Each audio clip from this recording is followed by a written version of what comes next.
चैतन्य मनोभीष्टं स्थापितं श्रेयामृतं पितामहं विदाति सवितान्तिकं वन्देहं श्रीगुरो श्रीकुलं श्रीगुरोन् वैष्णवांश्च श्रीरूपं सारजातं सगुणनाथं सजीवं साद्वैतं सावधूतं परिजनसहितं कृष्णचैतन्यं श्रीराधा कृष्णपादान् सगणललिता श्रीविशाखान्विताश्च श्री कृष्ण चैतन्य प्रभु नित्यानंद श्री अद्वैत श्रीवासादि गौर भक्त हरे कृष्णा कृष्णा कृष्णा हरे राम राम राम हरे हरे। हरे कृष्णा हरे कृष्णा। तो આજે આજનું વાતાવરણ જે છે જે શિલા પ્રભુપાદજી કીધું છે આપણને કે મોર્નિંગ પ્રોગ્રામ, તો મોર્નિંગ પ્રોગ્રામ મતલબ સવારે વહેલું ઉઠવું, મંગલા આરતી, પછી જપા કરવું. તમે બધા જપા નહીં કરી શક્યા રસોઈમાં હતા એટલે એ પણ સંકીર્તન છે. હરિબોલ. પછી ગુરુ પૂજા દર્શન આરતી કરે છે આપણે, અને એના પછી આવી રીતે ક્લાસ, આને કહેવામાં આવે છે મોર્નિંગ પ્રોગ્રામ. તો મોર્નિંગ પ્રોગ્રામ આત્મોન્નતિ માટે છે, આપણી બધાની પ્રગતિ થાય આજની જીવનમાં. તો આજે રાજપીપળામાં આપણે શરૂઆત થઈ, અને આજે એક વિશેષ દિવસ છે. પુરુષોત્તમદાસ ઠાકોરનો આજે પ્રાગટ્ય દિવસ લગભગ ની તિથિ છે, જે નિત્યાનંદ પ્રભુના સહાયક હતા પ્રચારિક કાર્યમાં. નિત્યાનંદ પ્રભુ તો એ જ રીતે આપણે બધા ચૈતન્ય મહાપ્રભુ નિત્યાનંદ પ્રભુના આપણે પ્રચારમાં સહાય કરી રહ્યા છે એક નવી જગ્યાએ રાજપીપળામાં. તો આપણે એમનાથી પ્રેરણા લઈ શકીએ છીએ કે આપણે કઈ રીતે ચૈતન્ય મહાપ્રભુ નિત્યાનંદ પ્રભુની જે ઈચ્છા છે પૃથ્વી પર પ્રચારની આવશ્યકતા છે. શું પ્રચારની આવશ્યકતા છે? કે આપણે ભગવાન કૃષ્ણના દાસ છે. આપણે બધા સ્વામી છે એનો પ્રચાર બધા કરી રહ્યા છે, આપણે સ્વામી છે એવું, પણ આપણો પ્રચાર છે આપણે બધા ભગવાનના દાસ છે. આ મૂળ પ્રચાર છે, અને આ પ્રચારથી સમાજની અંદર વિનમ્રતા આવે. તો પુરુષોત્તમદાસ ઠાકોર જે હતા એમની એક લીલા આવે છે કે એમાં એમને એક વખતે ઝેર ખાઈ લીધેલું, પણ એમને કોઈ અસર થઈ નથી. કેમ ના થઈ અસર? કેમ કે બહારી ચેતનામાં નતા. હું શરીર છું એ ચેતનામાં નતા. હું આ છું, હું તે છું, હું ભારતીય છું, બધી ઉપાધિમાં નતા. હું કૃષ્ણદાસ છું. એમને ખાઈ લીધું અને એમને કશું અસર થઈ. તો એ જ રીતે આજે પ્રચાર કાર્ય જે છે એ બહારી ચેતનામાં થાય નહીં. હું આ છું, હું તે છું, એ આપણને ભગવાનના કાર્યને આગળ વધારવા માટે અવરોધ છે. અન્ય ઉપાધિ વિનિર્મુક્તમ તત્પરત્વેન નિર્મલ ઋષિકેન સેવનમ ભક્તિ ઉચ્ચતે. આ ઉપાધિ જ્યાં સુધી આપણે છોડીએ નહીં ત્યાં સુધી આપણે નિર્મલ થઈએ નહીં. જ્યાં સુધી આપણે નિર્મલ નહીં થઈએ ત્યાં સુધી આપણે ભગવાન શ્રી કૃષ્ણની સેવા કરી શકીએ નહીં.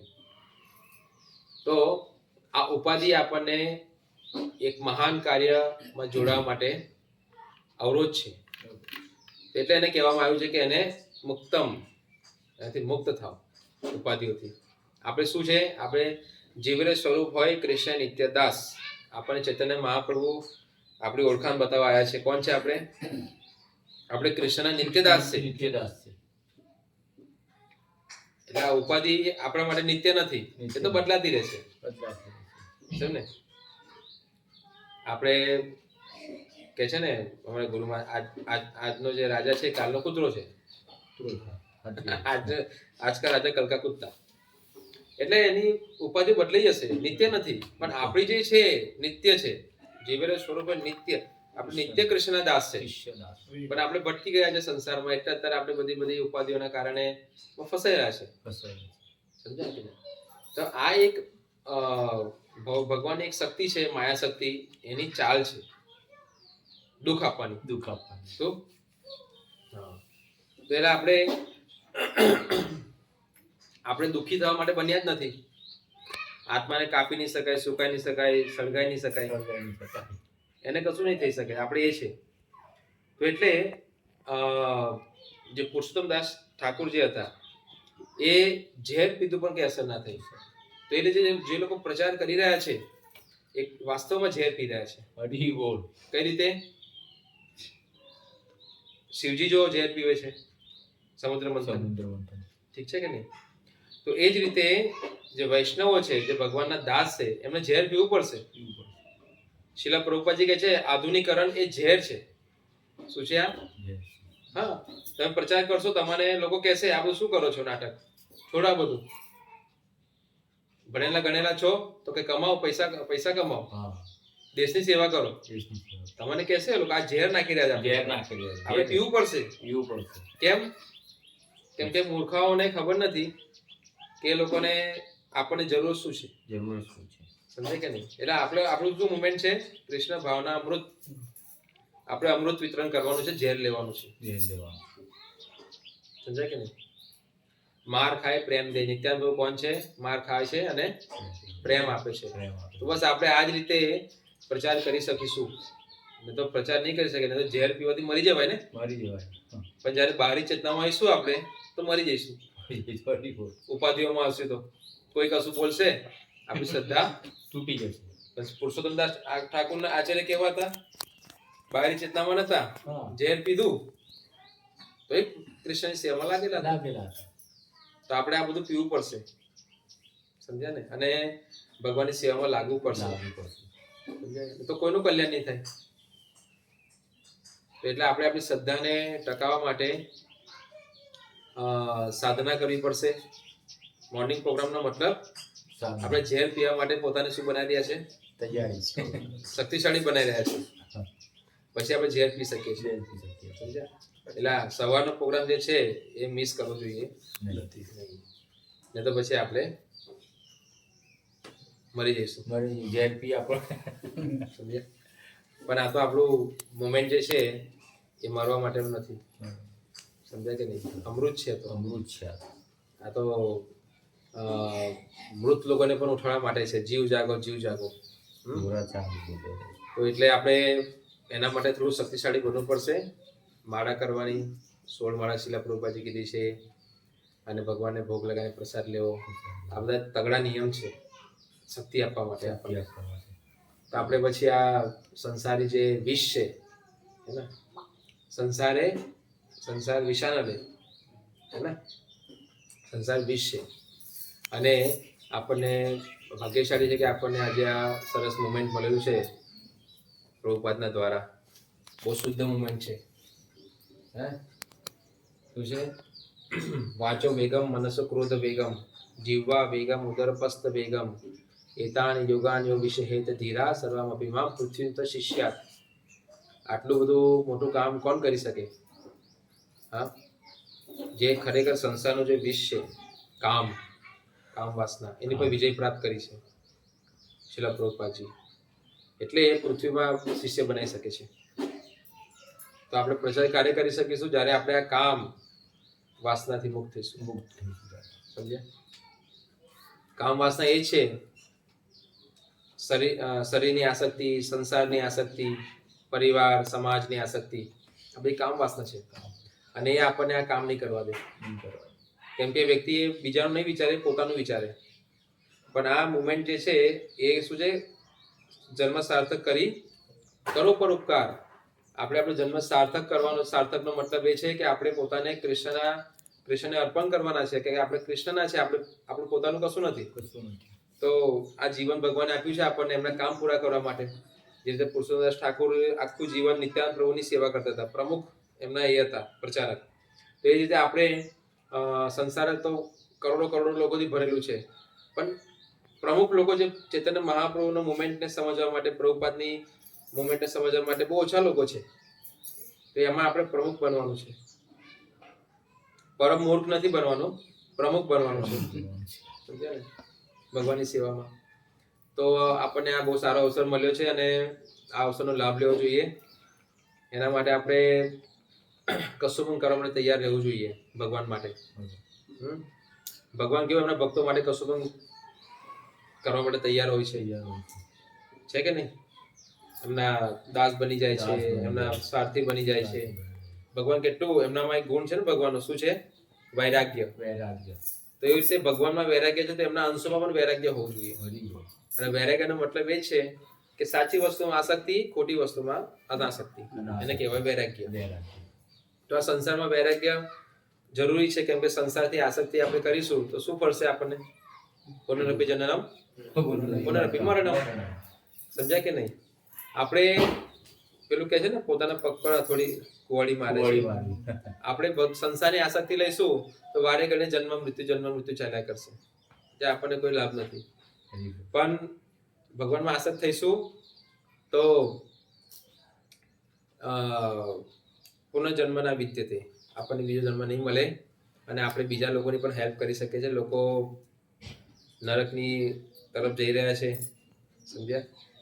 અને અહંકારી લોકો છે, નરક જઈ પણ રહ્યા છે, પણ અહંકારથી. જેમ કે હમણાં પેલો એક મર્ડર કેસ થયો, એમાં એને પૂછવામાં આવ્યું कि तुमने सब कुछ क्यों किया? तो कहे छोड़ो ये सब बातें, क्या अभी ये तो चलता रहता है, बोले. हाँ, उसको बोला तुमने ऐसा क्यों किया? बोला समय आएगा बता देगा. એટલે ઈગો આટલું એને કર્યું તો પણ અહંકાર. લોકો કશા સારા કામ કરતા નથી.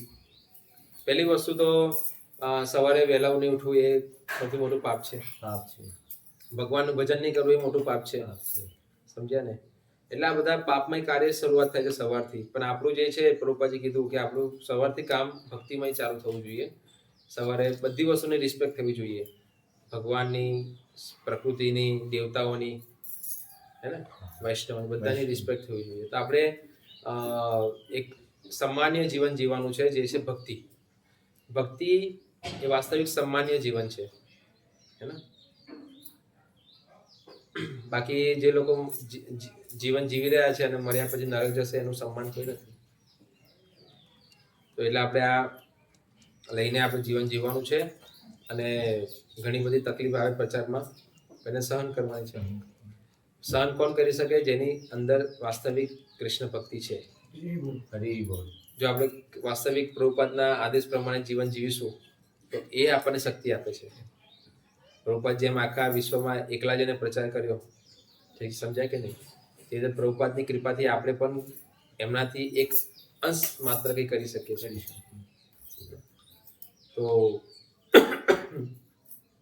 આપણે બધા તૈયાર થવાનું છે આના માટે. એમને પ્રાર્થના કરવાની, ભગવાનને, વૈષ્ણવને પ્રાર્થના કરો કે હંમેશા તમારી કૃપા અમારી પર રહે. એ કૃપા કઈ રીતે રહે છે ભગવાનની? સાધુ સંગથી. તો સાધુ સંગ હશે તો ભગવાન ત્યાં વાસ કરતા હોય છે અને બધી વસ્તુ ત્યાં વાસ કરતી હોય છે. સમજ્યા ને? તો આપણે આ કામ કરી શકીશું અને આ બહુ મહત્વનું કામ છે. આજે લોકો સંસારમાં ગાળા થઈ રહ્યા છે, પાગલ થઈ રહ્યા છે, પોતે તો બરબાદ થઈ રહ્યા છે, લોકોને પણ કરી રહ્યા છે. તો આ મુમેન્ટ એ છે કે લોકોને આનંદ આપવા માટે છે, વાસ્તવિક આનંદ. પણ જેમાં આનંદ છે એ આનંદ આપી શકે. તો આપણે બધાએ એ આનંદનો આસ્વાદન કરીશું તો લોકોને આનંદ આપી શકીશું. પણ જો આજે આપણે ટેન્શનમાં હોઈશું, ભૌતિક દુનિયાદારીના, પૈસા કઈથી આવશે, આમ કઈથી થશે, તેમ કઈથી થશે, બધું, તો પછી આપણે લોકોને કઈથી આ પ્રોબ્લેમમાંથી બહાર કાઢીશું. સાચી વાત છે. આજે અમારું જે જીવન છે બ્રહ્મચાર્ય, અમે લોકો આમ ફોર્સફુલી લોકોને કહી શકીએ છીએ, કેમ કે અમે કંઈક વસ્તુ છોડીને અનુભવ કરેલો છે. એટલે છોડવાથી લોકો દુઃખી થાય છે, પણ આ છોડવાથી આનંદ આવે છે. અહીંયા છોડવાથી બહુ મોટી વસ્તુ મળે છે એટલે છોડ્યું છે. તો એટલે ચિંતા નહીં કરવાની કંઈ છોડવા માટે. સમજ્યા ને? આપણું જીવન શું છે? જન્મ, ગળ્યાપો, રોગ, મૃત્યુ. રચના એવી થઈ છે કે છોડવું જ પડશે કંઈ ને કંઈ. છોડવું. બાળપણ છોડ્યું, જવાની છોડી, ગળ્યાપો છોડવું પડશે, પછી શરીર છોડવું પડશે.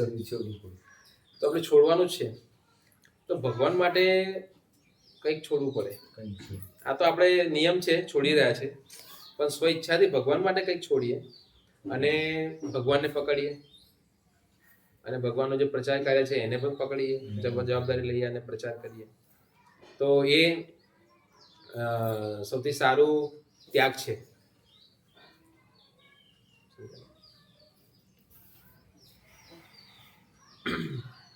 તો શીલ પ્રભુપાદને પ્રાર્થના કરવાની, મને બલ આપો. હરે કૃષ્ણ.